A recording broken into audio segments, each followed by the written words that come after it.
Welcome to Crime Kills. I'm Haley. And I'm Amanda. And today is episode 7, we think. We're pretty if sure. We're counting right. Could be. We have some fun new stuff in the setup. We've got some nice here. Let us know how you like the audio quality now. Hopefully it'll be much better and won't die where we have to stop multiple times like last time we tried to film a video. Hopefully. So fun. That's why if you notice our last one, we'll probably have a lot of cuts in it. That's because things kept going wrong at every chance they could. Literally. Unfortunately. So today's drink is nice and simple. It's a vodka mixed drink, just a little one. I mixed it with some cranberry juice and they came out so nice. That is good. Yeah, that was that 12.5% Cosmo. It was. Yeah, that turned out really good. Mm-hmm. Yeah, I like that. So today we're going to cover the case of Barry and Honey Sherman, who were billionaires living in Toronto at the time of their death. This one is just, it's so weird when you get into it. Mind-boggling. I get it all. There's so many. And I'll put it out there right now before we even get in. Unsolved at the moment. So there's so many questions unanswered and little tidbits of information, little rumors all over the place. So we're going to get into all of that. It's definitely quite the interesting one. Oh, yes, it is. So Barry Bernard Charles Sherman was born February 25th, 1942 to Herbert and Sarah Sherman. Barry had one sister named Sandra. It was said that in school, Barry was very slow and introverted. He didn't believe in any type of God, but he was a genius when it came to math and science. Wow. His parents owned a small zipper manufacturing company. His dad went to work one day, never came home. Oh no, that's awful. Worst part, he neglected to tell his family that he had a heart defect. Oh my gosh, so it just out of the blue, Yeah. your husband/father is dead. Dead. Oh my And gosh. he knew the entire time that there was something wrong with his heart. Oh, that's awful. How do you not share that with your family? I guess some people, they don't like pity. Yeah. But my God, that's a genetic heart defect. Sorry, one of these may have Yeah. the same thing. And you don't know who's going first. The Exactly. body age does not dictate what happens in the body. No, it does not. Just because someone is older than you does not mean you're going to get it after them. No, absolutely. So Barry went on to attend the University of Toronto. 15. Wow. He went to MIT and got his PhD in astrophysics. Whoa, he's a smarty pants. Right? Smarty pants, hella determined. So Barry's uncle, Lou Winters, owned a genetic company called Empire Labs. Barry started working there and worked his way up the ranks. Now, Lou's wife, Barry's aunt, Beverly, was sick of anemia. Oh my gosh. So when Barry received an urgent phone call from his sister about the Winters, he thought for sure Aunt Beverly had passed. But it was actually his Uncle Lou. Turns out he had a brain aneurysm that ended. Oh my gosh. And then a few weeks later, they also lost the mom, Beverly. Holy, it's just back to back to back. The worst part is their kids were young. They were 7. Oh. They had 4 kids, 1 adopted son named Tim, and 3 biological sons, Jeffrey, Carrie, and Dana. They actually were adopted by a local couple who were both doctors. And now one of the brothers go on to claim that the people who adopted them, the doctors, were abusive. But I don't think there's ever been any evidence to support this at all. And you're gonna find likes to talk. Oh, of course she does. Yeah, he likes to talk a lot. and not good stuff, but we're gonna get there. So because his kids weren't old enough at the time, the board of trustees took over Empire Labs. So they set up to make a whole bunch of changes, including basically dismantling the company, and they appointed a new CEO. Barry was very much against this. He wanted to make sure that the company stayed within the family. So he spent 2 years, him and his best friend Joel, spent 2 years trying to convince the board of trustees to sell him Empire Labs after they both worked to get a loan from their parents. So eventually Empire Labs was Barry and his best friend Joel, and the sale was completed. Barry actually axed the whole Empire Labs thing and launched his own pharmaceutical company called Apotex.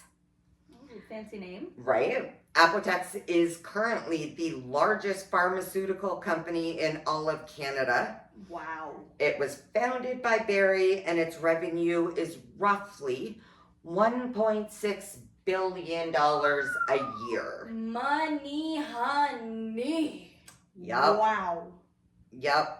Barry stepped down as CEO in 2014, but he remained the chair and very involved in the business. He was never let long as he was alive. I mean, how could you? You essentially brought it. You really ripped it out of the ash. Well, pulled it and then created a new one up out of the ashes of the old one. Yeah. So that's gonna come back later. So we'll get to that though. Did a portion of the sale. However, because they weren't old enough, it was put into a trust fund for them and given to them when they age.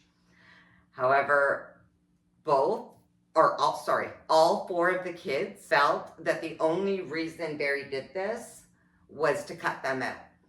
Because all they got was 20% of the Empire Labs sale. They have absolutely no stake whatsoever in Apotex, which is the big money company. Yeah, I mean, it makes sense. He comes in, takes it, gives, and then goes, oh, I'm going to take that foundation and go make myself a crap ton of money now. Yeah. That you have no part in. Right?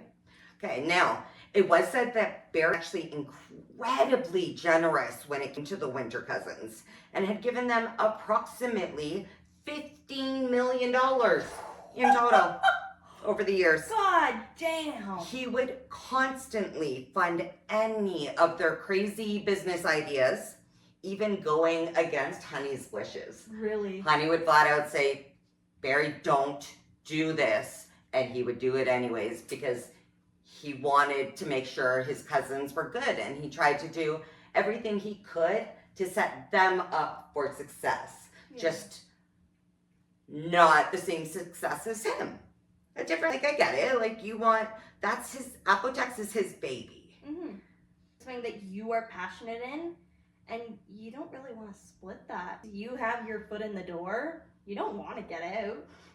Barry even hired the one cousin, Dana, at Apotex, and within a month, he was caught drugs to other employees. Oh my God. So Barry was like, okay, it's okay. I got other businesses. We're gonna put you working. When? Oh God. Of course, it was found out that he was sleeping with female customers.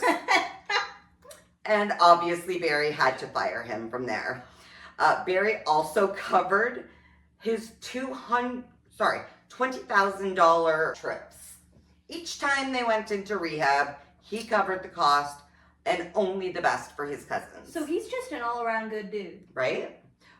But they wouldn't think so.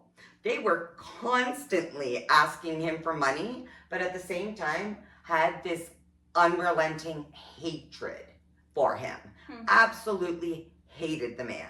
They ended up suing him, this cracks me up, for $10 billion in shares of Apotex. So where is he pulling that out of his ass? The lawsuit went on for 10 years. And in the end, the judge said that the request was, and I quote, wishful thinking and beyond fanciful. End quote. The judge actually ordered the Winter brothers to pay back $15 million that Barry had given them over the years. No. As well as the $30,000 that the case had racked up. That is the judge going, oh, you were ungrateful? Yeah. Okay, here, you're going to give it all back. Yep. It's like a spoiled kid getting put in timeout. Legitimate. Yep. Kids Oh my God. stole a toy from the daycare, so mom's like, no, I'm going to give all your toys to them. So when the one cousin Carrie, Barry and Honey, remember this is his cousin who has given him $15 million. It said he started dancing and screaming about what. When he was accused of the murder, he said, no way. If I was going to do it, I would jump out and decapitate him. I wanted to wait outside of his office, roll his head down the parking lot there, and wait for police to show up. I don't even have to respond. That's your cousin that gave you a ton of money. If anyone gave me that much, we're shipping at their feet. Right? And he didn't have to. No. Remember, these kids got their 20% from the original sale of Empire Labs. Again, a company that was not doing the greatest to be dismantled. Mm-hmm. Barry took it, sold it, and made a completely new, better, obviously much higher grossing company, which they were jealous of and felt that they deserved a portion of. And it's actually sick that you're gonna sit there and you're gonna joke about it and talk about cutting off his head. What? At the end of the day, that's still your family. Yeah. And that's not a normal thing anyone would say. Who has those thoughts? Yeah. He actually said their murder should have been worse. There should have been and kicked around like soccer balls. He said Barry was a curse and that he only ever cared about money. Again, this is the same guy that sued Barry for $1 billion.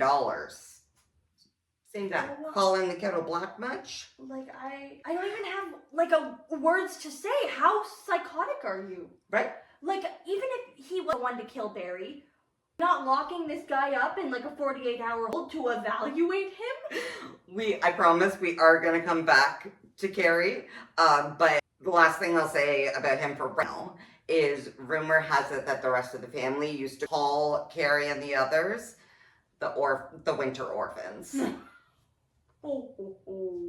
So all of his friends had said, they said he was known to drop millions of dollars on charities, schools, hospitals, and even people. Well, I mean, it makes sense. Look at his wife. If he heard of an employee, he'd buy them a house. Buy them employees' houses. Our job application, or... Right? He'd invest in a friend's business if he heard it wasn't doing good. Or if they had a great idea, he'd be like, here you go, here's the money, go nuts, have at it. Dude, sick. They were so generous with their, it actually had multiple buildings named in their honor. And it's estimated that they are the highest Canadian donations ever made. Oh, wow. Yeah. So it's estimating hundreds of millions of dollars. And they were almost always anonymous. These people were. They were not doing it for the fame. It that was just goodness at their heart. Yes. Oh, great. But now let's talk about Honey. Honey was born Anna Deborah Reich, I think. I apologize if I said that wrong. On January 25th, 1947, to parents Helen and Natuli Reich. Honey's parents were Polish Jewish Holocaust survivors. Wow. And Honey herself was actually born in a displaced persons camp. Oh my gosh, rough go. Right? That's just the start of your life. Oh my gosh.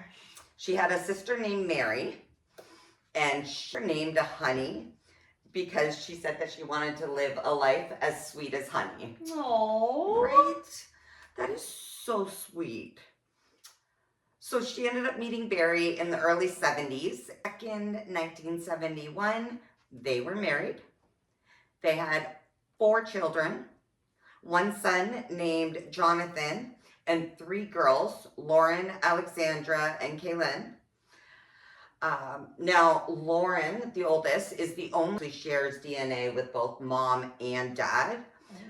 By the time it came to the delivery and everything, Honey had such a hard time, and they, I guess, both lost their lives. So they just decided to go with surrogacy from then out. And back then, surrogacy wasn't what it is now. So for them to do this, they did it the old-fashioned way, kind of. The old turkey baster? Yeah. So there's none of Honey's genes in the other 3 children. It's the Git's eggs and Barry's sperm. So Barry is the biological father for all, but Honey is only the biological mother for 1. It's said that possibly affected the dynamic. I still don't think it should, because that's still your mother. She raised you. Yeah, at the same time, Honey's sister claims that Honey called all 4 of the kids. She was not very... I think we have someone Excuse who wants me. attention. Excuse me. Are you over the show? Kenny? Why does he got a weird little face on? Right. Handsome. Come on, look. He's right up there. Like, I'm going to be the star. He knows he's so handsome. Looky. Oh, big yawn. Come here, Kenny. Oh, my goodness. Come here. Don't make me get up and get you. Oh. Oh, I gotcha. Honey was not very maternal with any of them, including Lauren. A close friend told her, and basically that she's the bottom of the food chain. It does track you in kids who are raised with money. Nepo babies. They typically don't have that respect for authority figures. Yeah. Because they go, oh, I have money, daddy will pay me out of it. Okay, so these billionaires, he was, I would have loved to, so fun. She was frugal, very frugal. So when it came to herself and the family, carry around those like plastic, and she'd put them in her purse, and then she'd take them when she went golfing, and she would collect all of the old balls that the old rich men didn't care about. And she would say, I can reuse. Yeah, I mean, might as well. Good for you, girl. Additionally, all soaps and shampoos and things like that throughout the house. Hotels while they were out traveling. They were the sample ones, and she would dilute them before putting them out.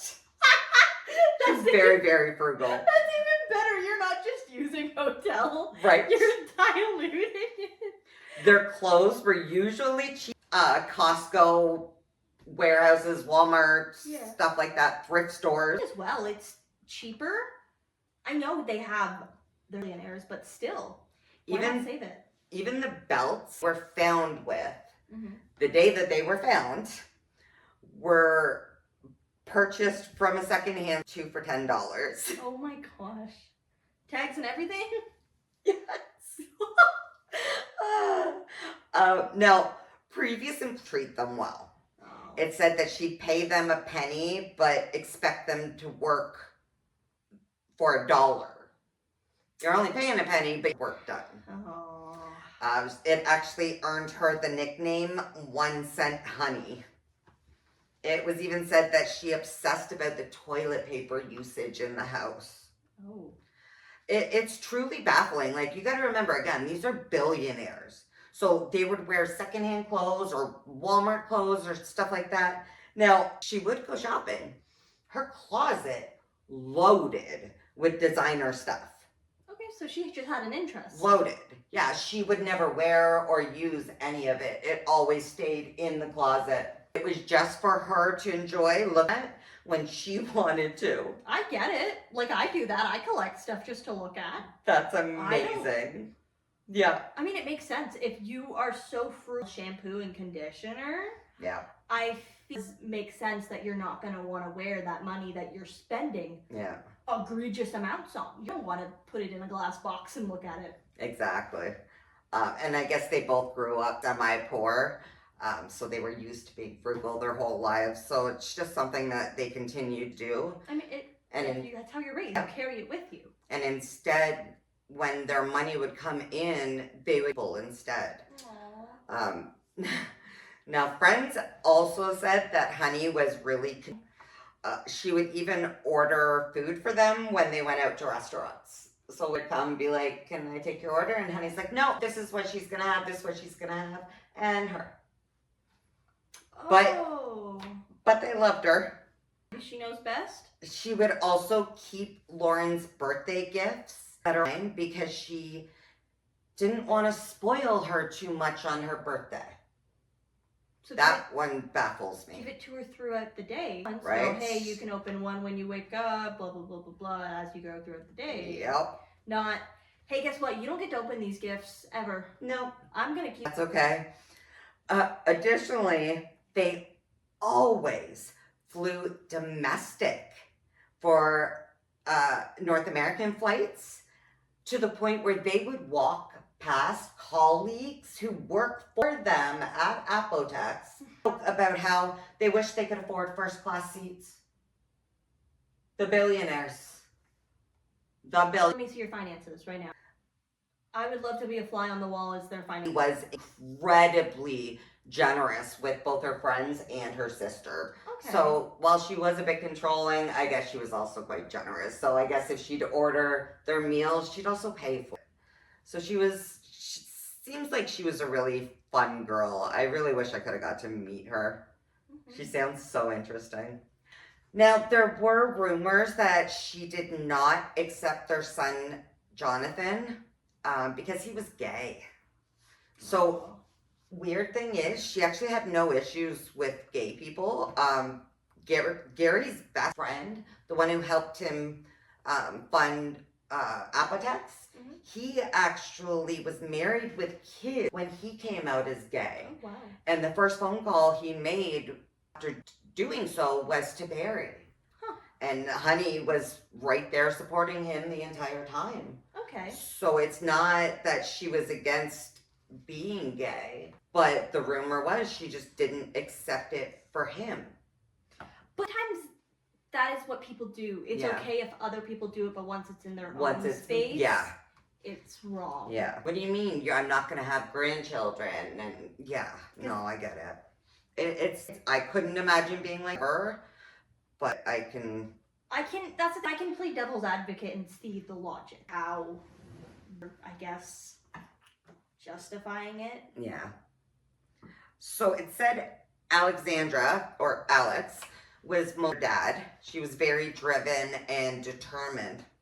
I guess after her parents had passed, everyone basically turned to her for what do we do next? Like that the Shermans having built for them. So they were in process of building a home, and it was actually the exact same street as Alex and her family because they wanted to be so close to her. They loved her and her kids, of course. They were even supposed to go to Alex's house for dinner the night that they were found. Oh my gosh. Her other daughter, Kaylin, was in process of planning her wedding that her parents were paying for to an electrician named Jared, who of course started working for... Always Apotex. Always. Gotta keep in the family, right? Mm-hmm. There were rumors, can't confirm, but rumors that her parents wanted her to cut her spending to the point that her car allegedly broke down. She called and asked for a new one, and they said, no, go get it fixed. Oh, well, I mean, it makes sense. Your car breaks down, you're first to get a new car, not, I gotta bring it to the shop. Yeah. Again, just rumors. But it's sad she found out that they passed away. Mm-hmm. She bragged to her friends that her dad said she could get a new car. And she went and got one that week. The week they died. and said it's what her dad would have wanted.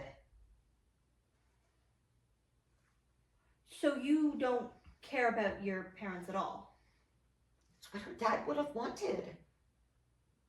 I don't- I'm baffled Like, by I know this. it wasn't a request, but you're still gonna ignore one of your dad's final requests before he dies. It's not something big and serious, but you're still gonna. He goes, "Go fix your car. Don't buy You're gonna one." flip it completely. You're gonna go, "Okay, Daddy, stop buying a new car." Yeah. Girl, your dad is dead. This Your dad and mom is dead. the whole all interesting. Lauren, the other sister, made a quote, apparently, again, just saying if it had to happen in their lives to be murdered, they finally got to know my son.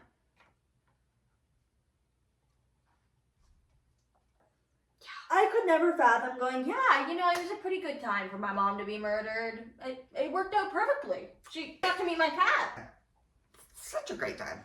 Perfect. Oh, gosh. After the couple passed, all of the family got together and was incredibly over emotional. He would, lean on anyone and throw himself to the floor, screaming and crying, "Oh God, oh God." He drank like crazy and then cried on people's shoulders.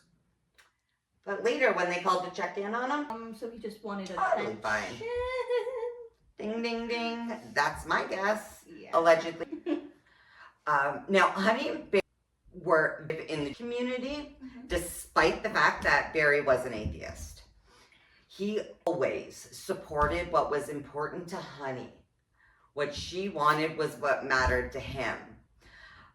So I really wasn't able to find a whole lot of information on Honey, but I did find a post on the United Jewish Appeal Federation of Greater Toronto website.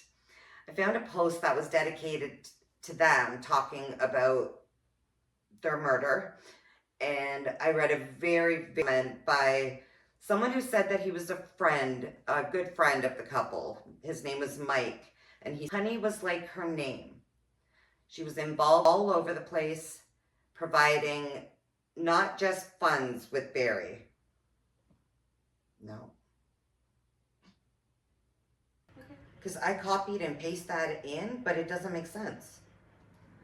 Involved all over the place, providing not just providing money with Barry, but Okay, sorry. back end. So Honey was like her. She was involved all providing not just me with Barry, but also her own no-nonsense approach to helping others. With Honey, you always heard it as she saw it. There was no nonsense, no BS. You could trust everything she said because she was an open book. Aww. But she was also capable of listening and showed respect to the people around her. Just so rare. Yeah, that doesn't happen anymore. Especially rich people. She was said to be a force to be reckoned to fundraising and actually served on the board of more than 12 Canadian charities. Wow. Right? That is a busy woman. Right. There were some people who said that the couple weren't nice. However, while going through and investigating this, I found hundreds, maybe even thousands of comments that were so sweet from people claiming to know them, saying that they were incredibly driven when it came to either work or a cause that was close to their heart, and that they donated millions to local charities and hospitals. They knew they had more money that they could spend, so they were always trying to help those less fortunate. See, that's the thing is, like, it's not hard to hate billionaires. No. All it takes is one person to go, "Hey, I'm having a tough day. Can I have money?" They go, "No." And then they go, "Oh, Barry and Honey were awful to me." Exactly. That's why I don't always trust what people say online, because you're just seeing their side. You don't know what actually happened. Yeah. Well, that's why I wanted to really dig into it and see, after reading, like, there are quite a few negative. Majority of them, the very large majority, are all So they're all kind. They're all saying that there's no way the couple deserved what they got, which we're going to get into in just a minute. But before we do, I wanted to tell you Barry's love for the law. Oh. So by the time of their passing, Barry had sued the federal government of Canada more than 1,200 times. One lawsuit alone, years. That's a grudge. Barry actually made a joke once that Apotex was a legal company that sold medication on the side. Killed it. Obviously prior to their death. But the house cost them $2.5 million to build. Barry sued for $2 million and won. The house cost him $500,000. Good for him, I guess. Okay, so his biggest lawsuit was with a rival competitor named Teva. I'm sure you've probably heard of it, big medication company. Teva sued Apotex because Jeremy Desai, the married CEO of Apotex, was having an affair with the senior of regular affairs at Teva. Teva claimed he started. Jeremy admitted to the affair, but said that he did not learn Teva. Barry stuck by him, bought him a $3.2 million house. Cool.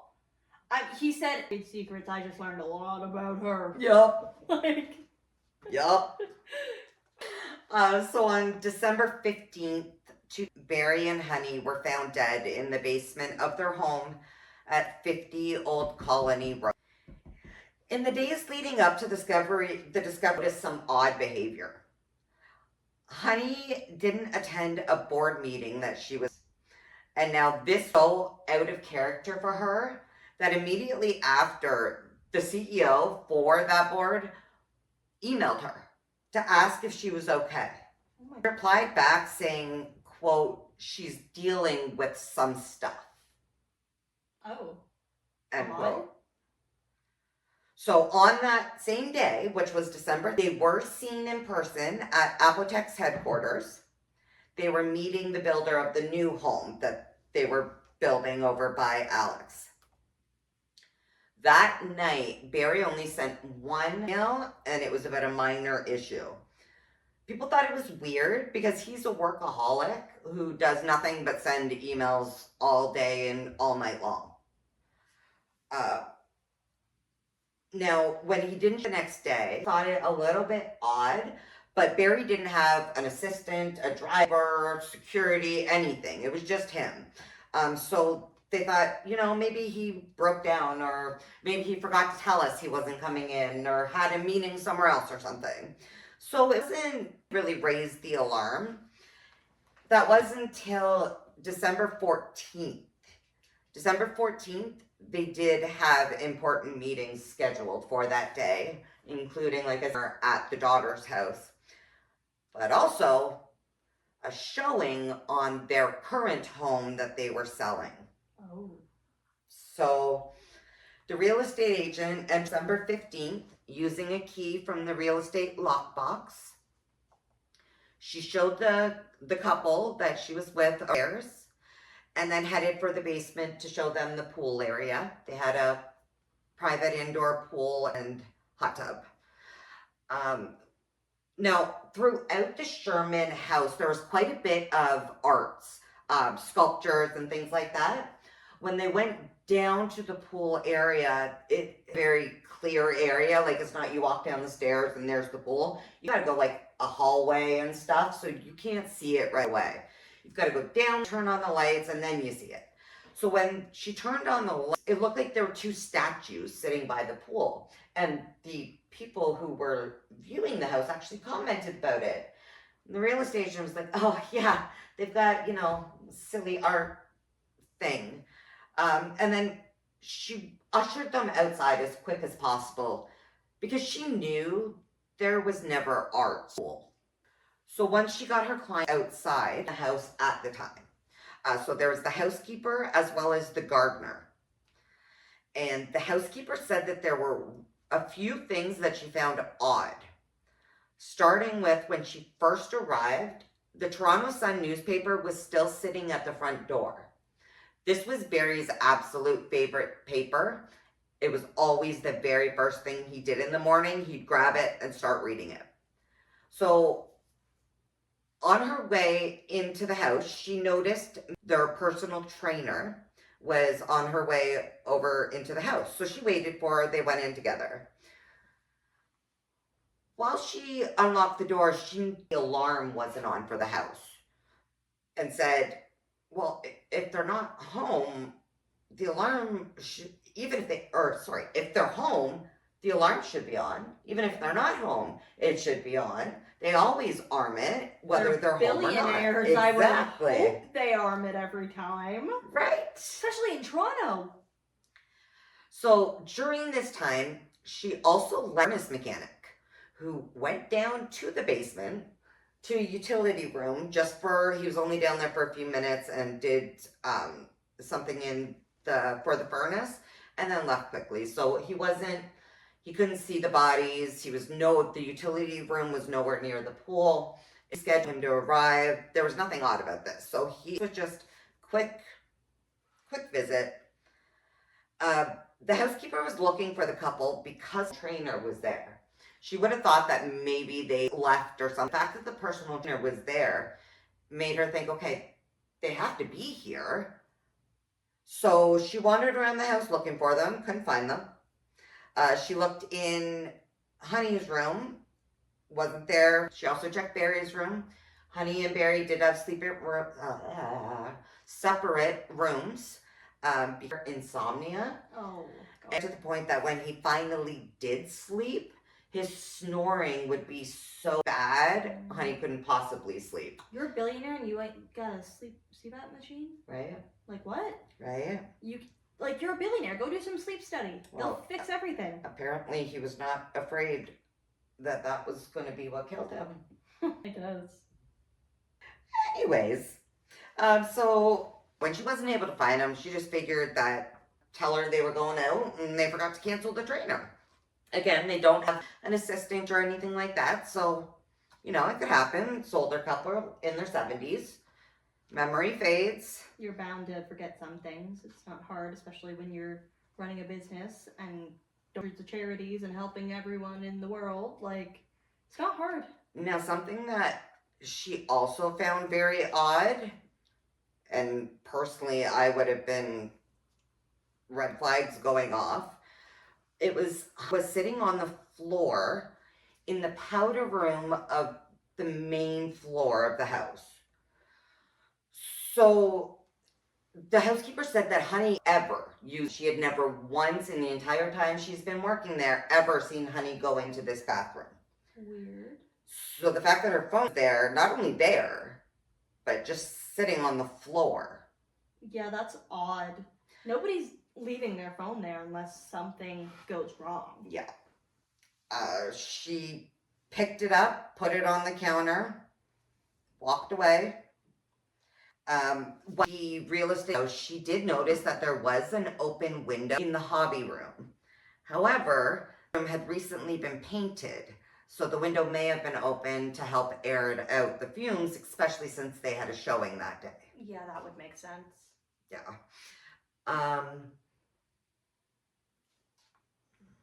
Sorry, I got that. Clients outside for to check on the couple. Housekeeper started freaking the F out. Oh, I bet. She had a bad feeling from the Sun newspaper still sitting there. So when the real estate agent said, "Can you go down and check on them?" she lost it. She was hysterical. And she also said that there was absolutely no Honey would be in the basement. She has incredibly bad knees, so she never ever went in that basement. So the gardener volunteered to go instead. Thankfully, she was brave enough to venture down.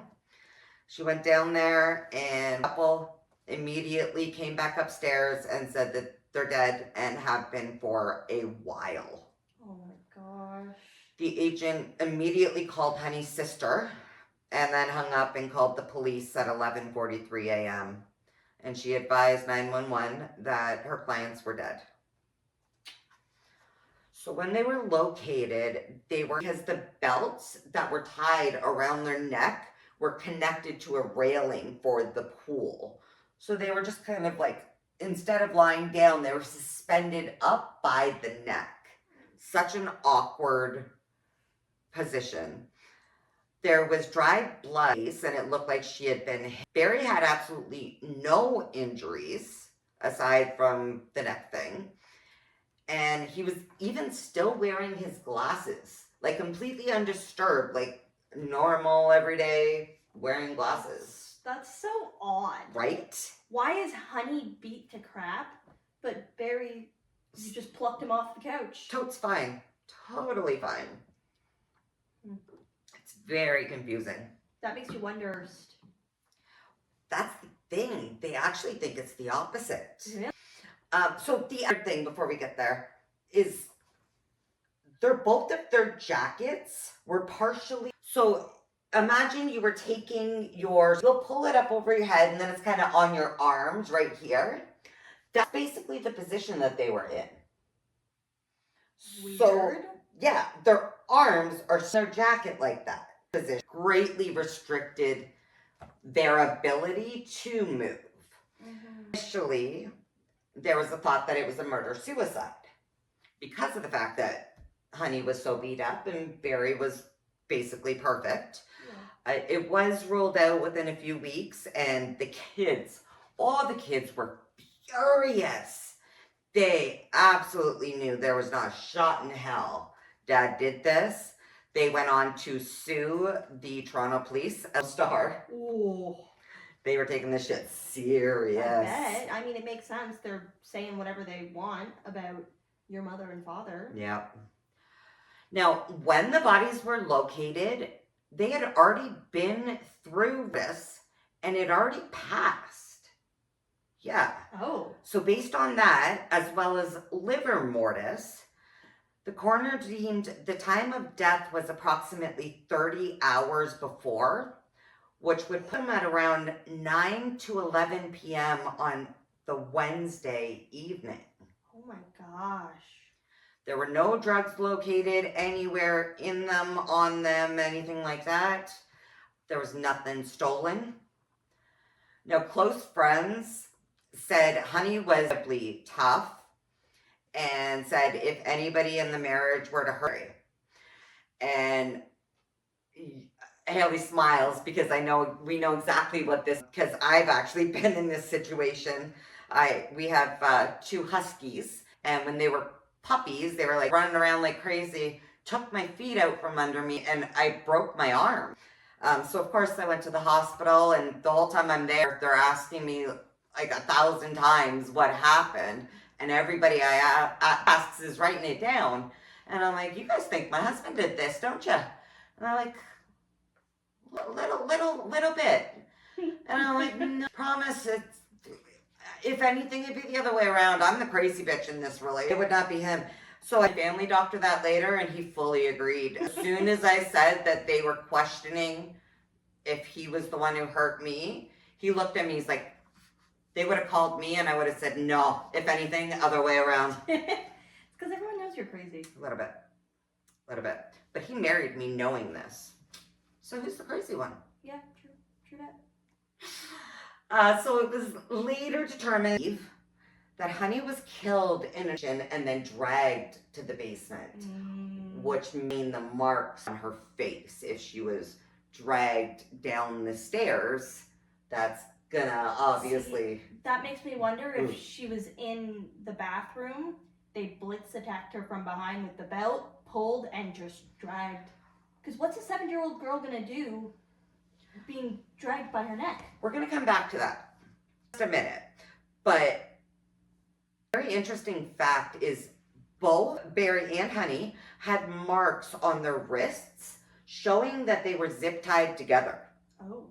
However, there were absolutely 0 zip ties located in the house or anywhere around the house. Okay, so that was a brought in, bring out. Yes.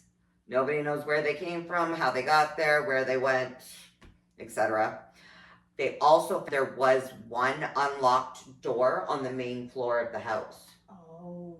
So whoever did it, they may have preemptively set that. Mm-hmm. Who knows? Remember, there was also the open window. It also wouldn't be hard to do with some big old house. They're billionaires.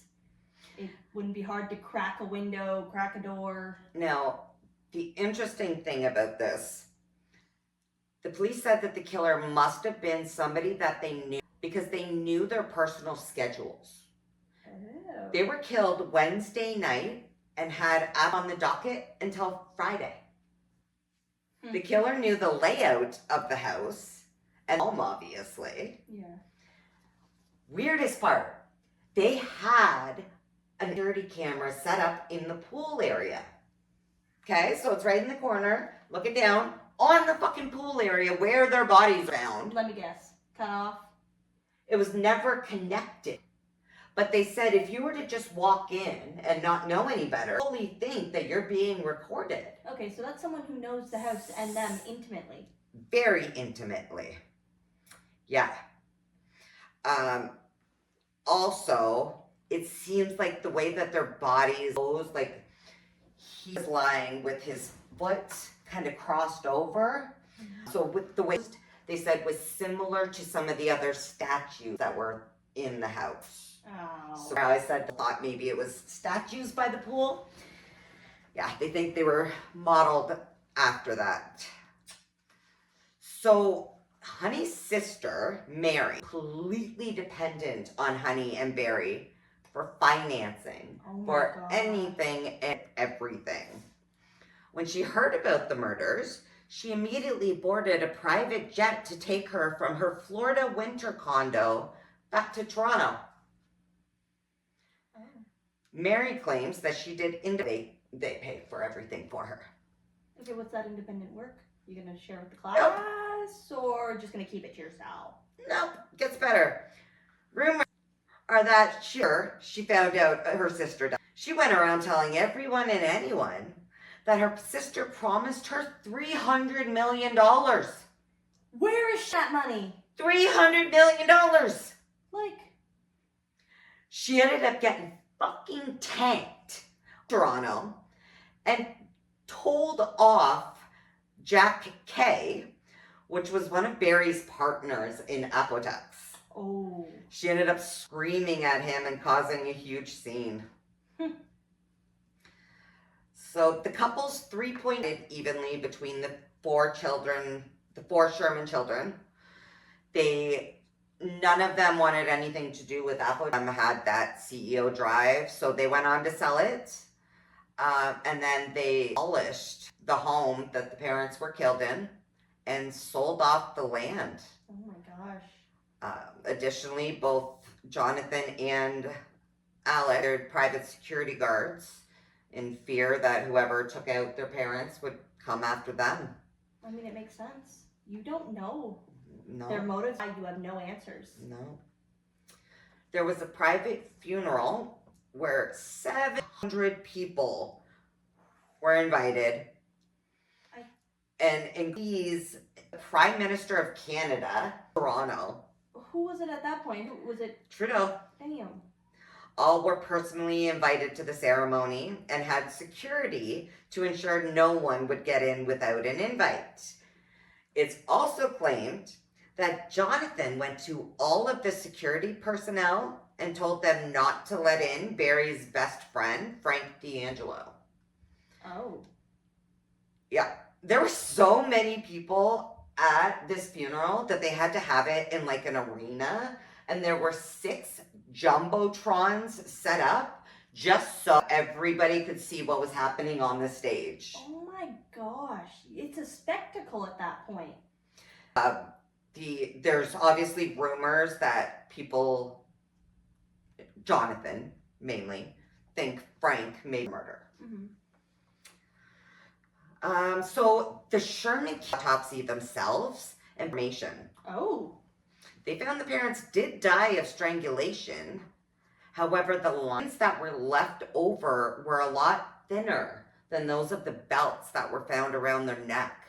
So they think something else was used to strangle them to death prior to the belt being attached. Oh. Mm-hmm.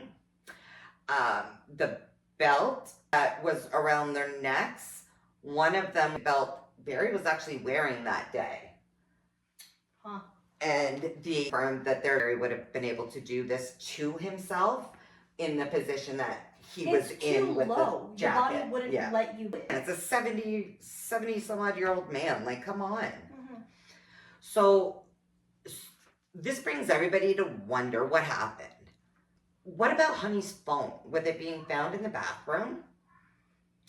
Wonder if maybe she was on her phone, heard somebody coming into her house, ran into the powder room to call 911. And they blitzed her? They got her before she could complete the phone call.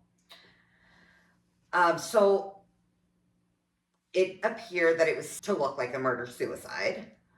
So people do think it may have been a professional hit. Obviously, the police won't confirm anything. Additionally, the neighbor's security camera did to and from the Sherman house during the time of the murders. What? They released this video to the public, but absolutely nothing. Not a single lead came in.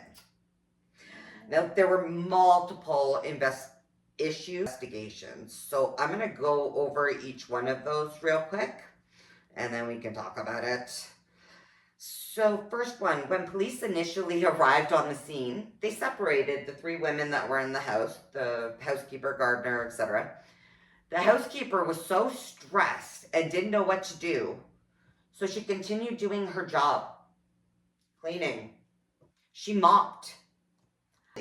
An officer stopped, said, "You're literally ruining a crime." But he did say it did seem like it was a joke. She was just nerves, force of habit. Yeah, shocked. Every time you're in that building, your job is clean. You get nervous. You go, oh, what do I have to do? Your brain goes on autopilot. You start cleaning. Yep. She can't really be blamed for it. I get it. No, if it was a problem, then somebody should have been with her at all times and made her stop immediately. Why wouldn't they have someone with them, especially if at that point would be a suspect? Oh, it's getting so much better. Ready? Get into it.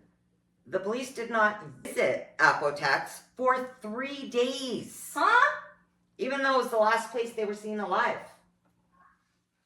The lead detective on the case didn't even house the fucking crime scene for 4 days. 4 days after their body was found, the lead investigator finally decides to show up. Okay. They had an inexperienced give the initial statement, which made it sound like they were investigating it as a murder-suicide. Of course. They did not do up any type of timeline whatsoever. The security at Apotex gave police the security tapes from Wednesday while they were in. 1 month later, the cops called him, the security officer, to ask if he had the software to open the file. 1 month later, they still had not looked at the fucking footage.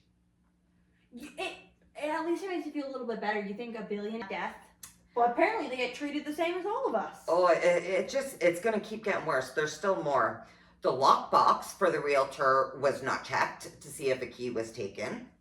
They only checked after the realtor called repeatedly and demanded that they check it.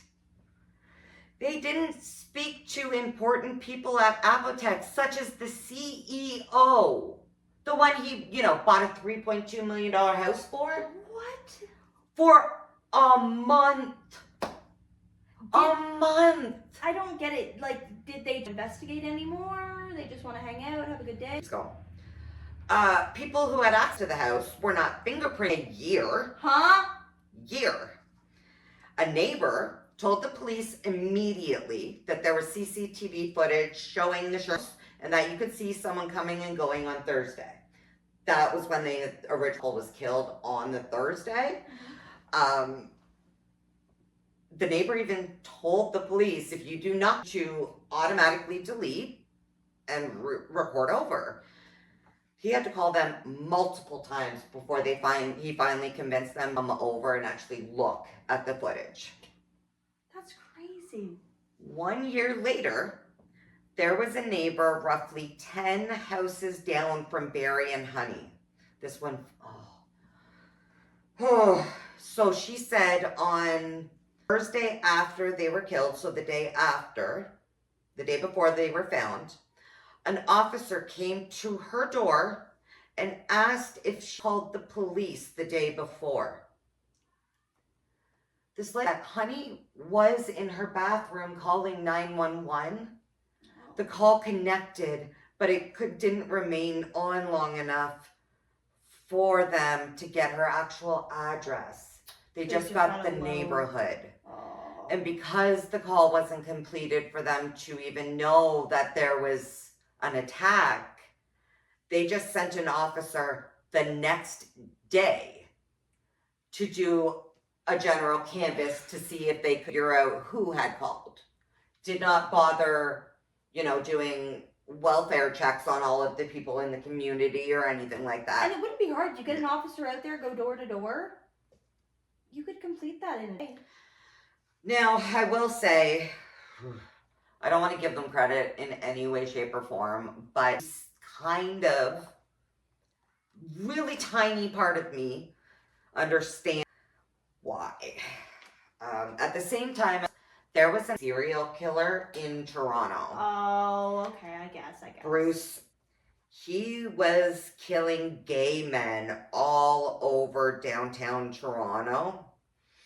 And the week that the Shermans were murdered, there was a huge break in that case. Had all the big players doing that case, and this got pushed to back burner. They said every single murder investigator they had was on the MacArthur case. It makes sense. It's at the end of the day, as sad as it is to say, serial killer takes precedent. Carrie Winters, the cousin, who was all excited that they died. He even made claims that Barry, before they died, and asked him to have Honey killed for him. Oh, that definitely happened. I believe it. Not for him to kill Honey for him. Just to have Honey killed. Have him get somebody to kill Honey for him. Ah. There's absolutely no evidence of this test, but failed so miserably. You didn't just lie, you failed a polygraph. So there, the cop, we've got envy, you've got the hatred. Carrie was in rehab the night of the murder. Additionally, this is the part, I'm sorry, released a saying IQ would not be high enough for him to be able to pull off such a complicated double homicide like this. Yeah, I was gonna say, I don't think he did it. I think he's just an attention whore loudmouth. Additionally, he had massive amounts of debt trying to sue Barry for the $1 billion, remember? Yes. So even if you want to say, he hired a hitman. No, he didn't. How would he have fucking paid for it? He don't have no money. He don't have no money. He's broker than broke. Yep. While he did have the motive, he definitely didn't. He wasn't there, not have the funds to be able to pay somebody to do it. So unless somebody did it out of the kindness of their heart, yeah, I'll totally murder your cousin for free. Why not, right? So the next suspect is their son Sherman himself. It is said that he owed his dad $60 and $100 million. Oh, damn. It was found in Barry's office. His dad noted with each loan that he was charging him interest on the amount. I mean, might as well. So here's where it gets interesting. A few days prior to Barry's murder, Barry told Jonathan he needed $50 million. Wasn't worried about the interest. He just needed to help him get through a crisis. Okay. Additionally, never located, despite people confirming that he's seen her lawyer. Like, they're thinking like the week before. Oh, weird. And with her being such a heavy donator and huge into charities and causes, I not think that some of that $3.92 billion would be going to charity of some kind? Oh, 100%. She's probably splitting that money into tiny little sections and giving it to all of us that she's supported over the years. Right? Like, that's what, especially like her, she seems like the good-hearted, Yeah. support charity, I don't need this money, I'm gonna give it to everyone else type of person. So now the question, there was also rumors that there were holes punched in walls throughout the house. Nothing was missing. But if Honey had a will there, cutting the kids out, or, just giving a large portion to charity, even any of it to charity, maybe Jonathan didn't take kindly to that. Yeah, spoiled kids are gonna spoil. Right? Jonathan spoke to the Toronto and said he is no longer in contact with his sister Alex. The reason for this is because he accused him in being involved in the murders. Oh, your own sister. His response? I would never kill my dad just because he needs us for a crisis.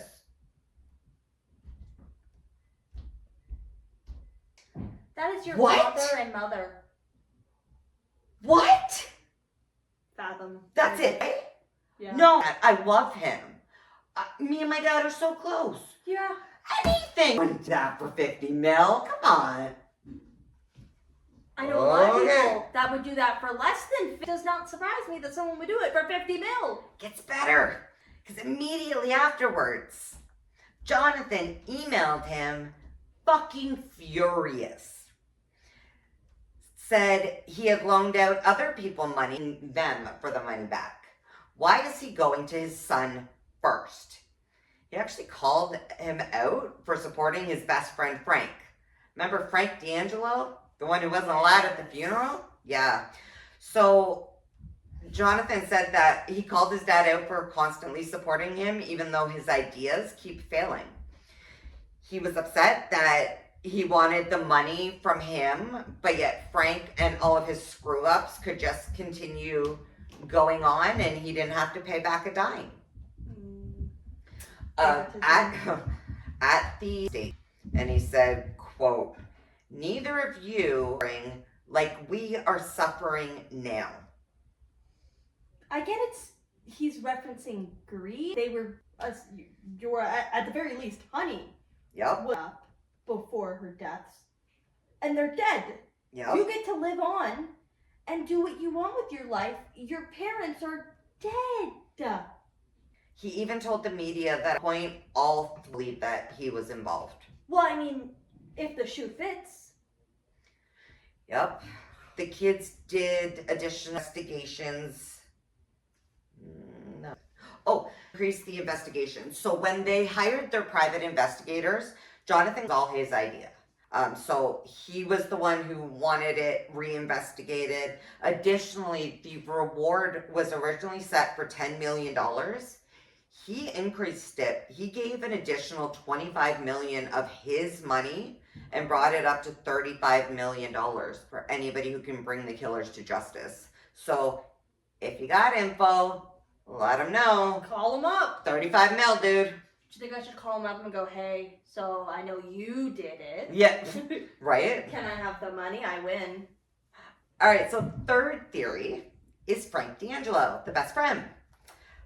So they were best friends, but Frank was 20 than Barry.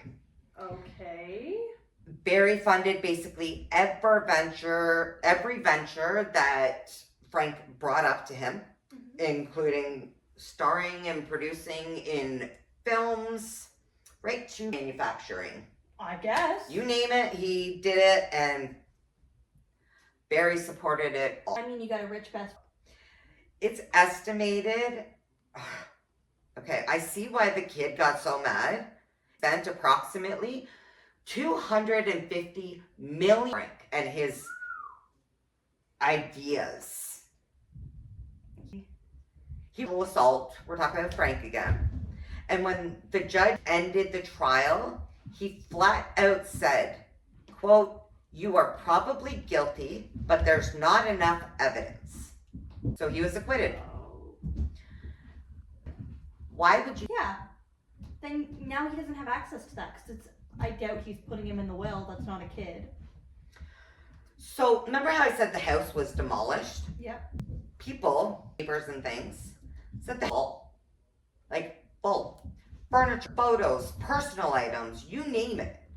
Torn down with everything still in it. That's crazy. The kids made a statement claiming that they went in and took what they could.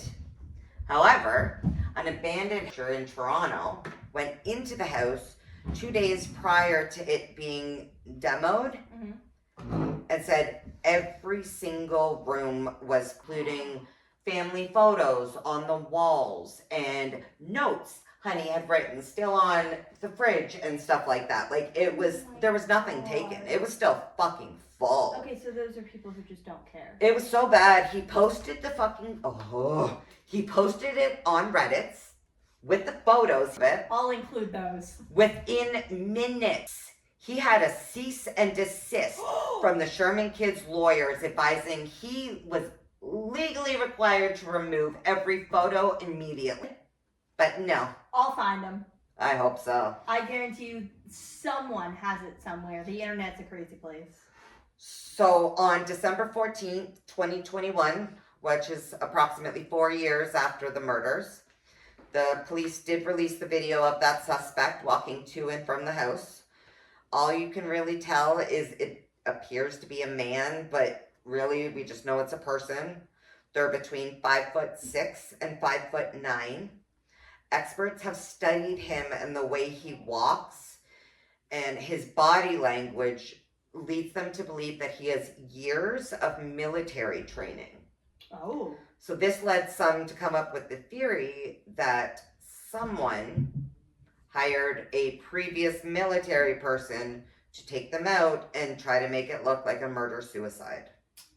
The police have said they do not know if the person on the video was involved, but due to the exact time and location, It's damn near shady. Like it's like, come on, you walk by their house exactly during the murder time frame, and then it was like 30 minutes later, 40 minutes later, walks out. Yeah, Come it's on. odd.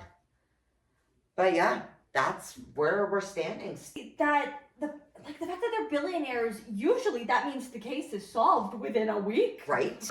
Don't have a chance to be able to get murdered and have it properly solved.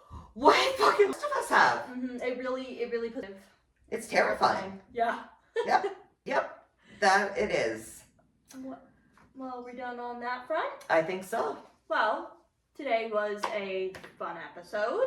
Indeed. This Good drink. case is baffling about it, but we'll tie it off at that. A good morning, afternoon, night, wherever it is, wherever you are, and we will see you next time. Bye. Bye.